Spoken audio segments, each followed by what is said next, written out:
అందరికీ praise the lord. ఈరోజు దేవుని మాట.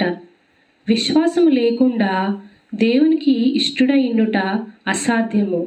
దేవుని యొద్దకు వచ్చువాడు ఆయన ఉన్నాడనియు తన్ను వెదకు వారికి ఫలము దయచేయవాడనియు నమ్మవలెను గదా.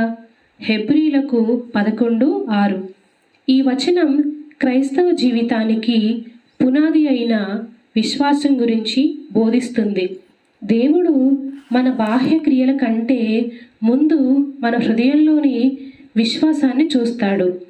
దేవుని దగ్గరికి వచ్చేవాడు 2 విషయాలు నమ్మాలి. మొదటిది, దేవుడు నిజంగా ఉన్నాడు.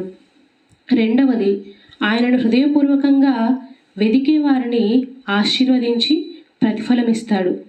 విశ్వాసం అంటే కేవలం దేవుడు ఉన్నాడని ఒప్పుకోవడం మాత్రమే కాదు, ఆయన మాటను నమ్మి దానికి విధేయతతో జీవించడం.